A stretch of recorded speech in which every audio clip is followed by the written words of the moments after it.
everybody at Beyond Words podcast. I am Manmeet and I have Oksana with me. Hello, out of snowy Germany. So today's episode number 14, and we're gonna discuss the art of being present. And to start off, I wanted to quote something that we talked about because we Yes. saw that written in a city. So it's the past is history, the future is mystery, and the present is a gift. Wow. What do you think? So your quote reminds me of one of my favorite quotes from a Bollywood movie. The name of the movie was Love You Zindagi, and the quote goes on that don't let the past blackmail your present in order to ruin a beautiful future. Yeah, I mean, it's exactly like different words, but Yes. same meaning, right? Yes. So what I absolutely can relate to is like when you consider if you like live in the past, what normally happens is that you keep on having regrets and I should have done that differently. I should have like it's replaying the actions or the things you said or people said like in your head all the time, so you're not actually in the moment right now, but you're in the past, right? Yes. And people tend to play on in regrets and feeling bad about themselves or blaming others. And if it's too much focus on the future, I mean, of course you should plan for the future and so on. But if you focus too much on what is going to happen in the future, it's like, what if this and what if that?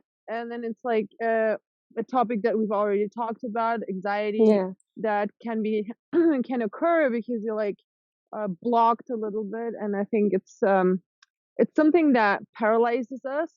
Yeah. So that you're not able to really live the moment, right? Yes. I guess the difference between the past, the present, and the future, according to me, is that if you are living the past, you are going to be depressed because you are rehashing, things that has happened to you and that are not going to repeat. That has already happened. And if you're living in the future, you're always going to be anxious because you're anticipating what is coming, right? And you forget to live in the present by doing so. That's the only thing. That's the only time that we have any influence on still, right? So like in 10 minutes, this podcast is gonna be over, and there's nothing we can do about it, right? And it's with everything else, so we just have that moment right now, right here. And I think this is something we should like be aware of. Because the problem is, as I like said initially, it's like it can make you paralyzed. You won't do anything because you're not really like living, but you're living in your head, because you're somewhere else. You're not here, and you're also sometime else, either in the back or in the future. And so this can make it very hard for people to actually be active, moving around their life, and really, because reality is now in here, and it's not like somewhere else or sometime else. Yeah, they say you feel the most ease in the present because that is in your control. You can make things right. Yeah, and of course the emotions you have them now. It's not like of course you feel every moment, but then once the moment has passed, it's in the past. But the actual time that you feel something is right now. So you like, because this is all that exists. Because of course you can go back into feelings, but it's still the time you feel it is right now. Like, what I mean. So it's like something to consider, to know, okay, if I'm feeling like that, it's because right now I feel like that, but then it's gone, and tomorrow I might feel different. That's and I guess what we try to do is chase happiness in everything. So I feel there's a super tight connection between happiness and the ability to live in the present moment and to live the moment to the fullest. Yeah, of course. Yeah, there are a lot of research done by University of Pennsylvania as well. They say people who are more grateful, even who have like a very torturous past, like they took like Holocaust survivors, and they're the happiest people living today because they're grateful. Yeah, they value their time. I mean, you could also see the Holocaust as a reason that they are now happy about being alive. I mean, I'm not saying everybody should go through a Holocaust to then be happy, of course. That's wrong conclusion.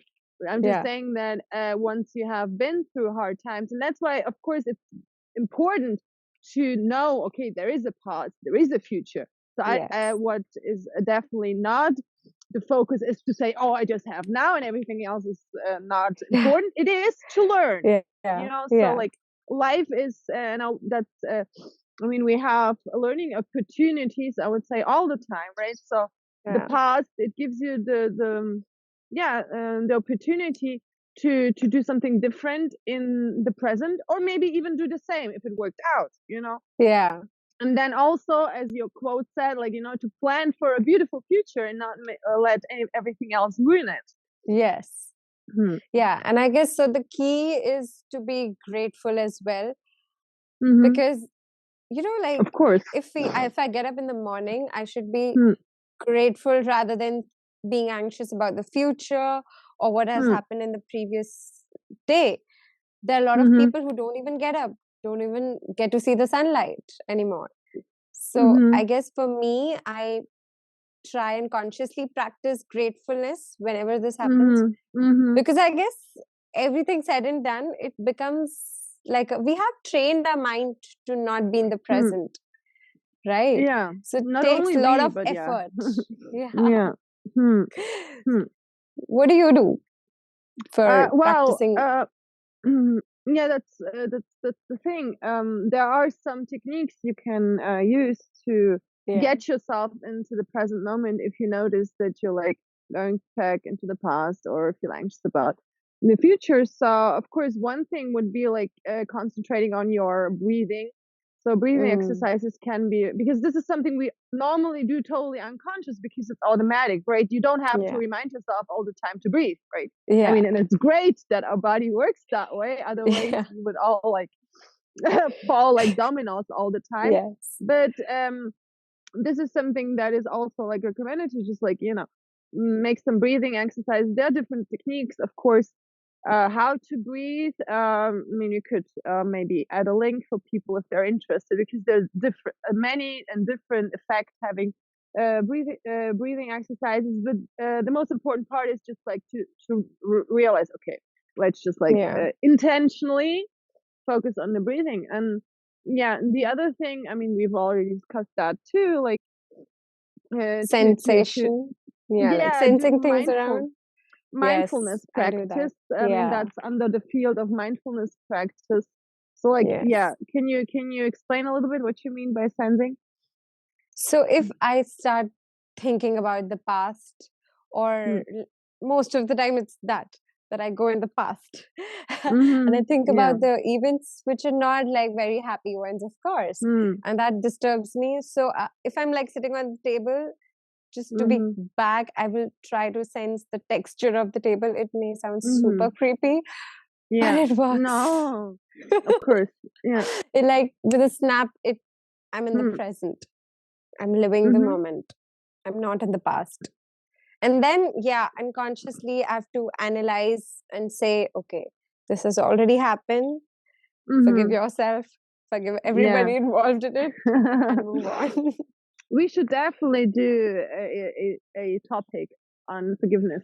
Clicked. Okay, and I mean, of course, like using our senses, so it actually works with all our senses. So you just already touched on the sense of feeling something, like textures and so on. But then, of course, we have also like our eyes. So what we could do is just like ask yourself, okay, let's find 5 things that are red or blue or whatever color in the room, because it automatically, because our senses, of course, they are our orientation in the moment, right? So it's like, okay, whatever I see. You could also do it with sounds, of course. You could even like just take take a spoon and just knock a little bit on a glass, and that will already like put you, okay, I'm here, right?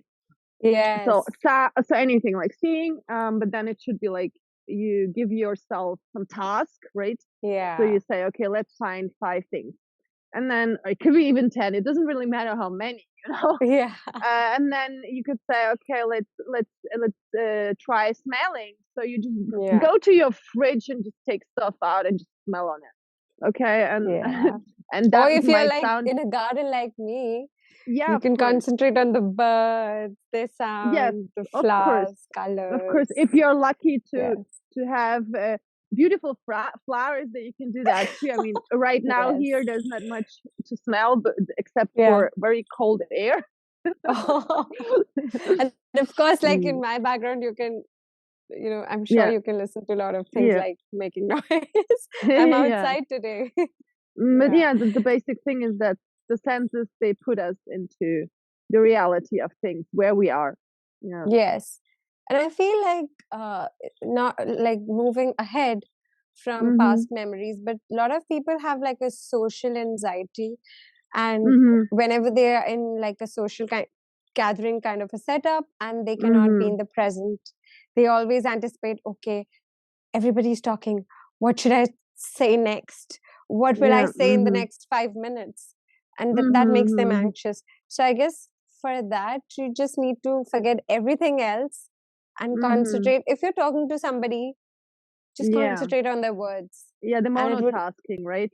Yes, like a monotasking, like, because okay, of course, and it's with conversations, but also of course with anything else. If you have a hard time concentrating on what you're doing because you're always like jumping from one thing to the other, then instead of multitasking, try monotasking, and just do one thing at a time. Exactly. And it so often happens, like it happened with me recently as well. So when I was at home, I was constantly thinking, oh my God, I'm going to be on a vacation. I'm going to be on a vacation. I'm going to do that. I'm going to do this. To a certain extent, it's fine. But, you know, we don't enjoy the moment. And when I was on a vacation, actually, I was thinking, okay, so what's next? What time, what time will I reach? What will be my routine? What will be this, that? You know, we don't tend to enjoy what is in front of us. And that's exactly why I said it's like living in the head, right? It's not it's not enjoying where you are, what you're doing, but like already planning, or you know, reviewing what had happened. You know, and there are times where it's actually useful to sit down and think about what has happened, and like, you know, but then if you're, of course, but in your daily life, if you're actually about to do something, it's not helpful. It's actually because I think it's the intention in it.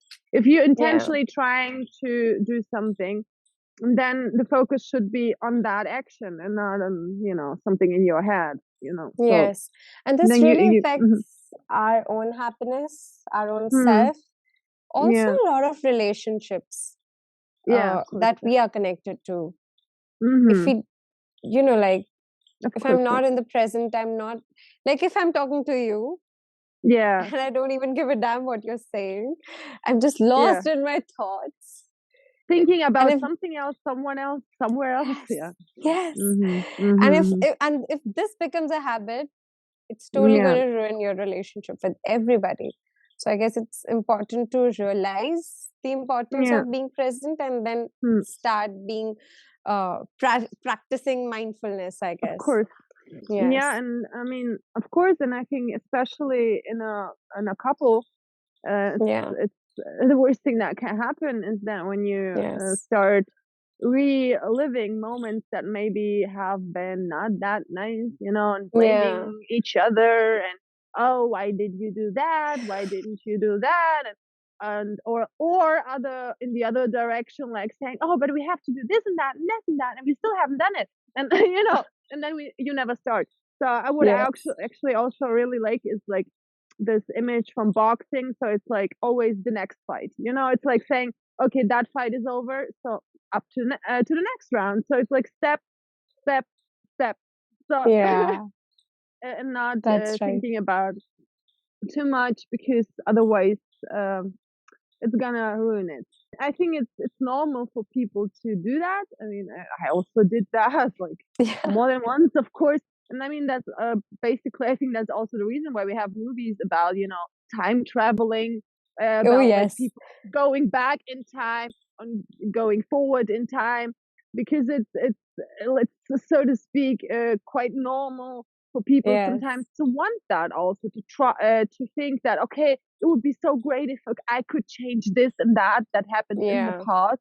I mean, I would erase all the wars in the past if I could, but I can't. I think the realization of knowing we don't have any power over it, and we don't have anything that we can do to change the past or to influence something that is gonna happen in the future. The only moment you can influence that is right now. So yeah, you can learn from the past. Yes. You know, take actions in the present so that you're more secured about the future. Of course, exactly. Yeah.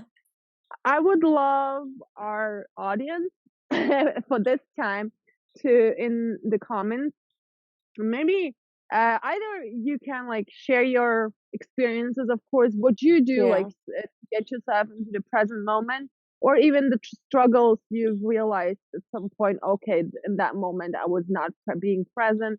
And we would love to hear your stories about this. Yes. And I can't even, you know, I'm so happy to express that I'm back. Yeah. I'm still traveling, but I'm so happy to be back doing this. Though I missed just for a week, but it seemed like, oh my God, it's such a long time.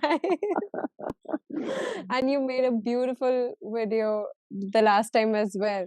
So I really missed you, so I'm happy you're back. Thank you. So as always, if you liked what you saw, do not forget to click the like button, the subscribe button, and the little bell icon so that you get notified the next time we upload a new video. Thank you so much. Yeah, thank you so much. I wish you all peace, and then forget to smile. Ah, so cute. Namaste.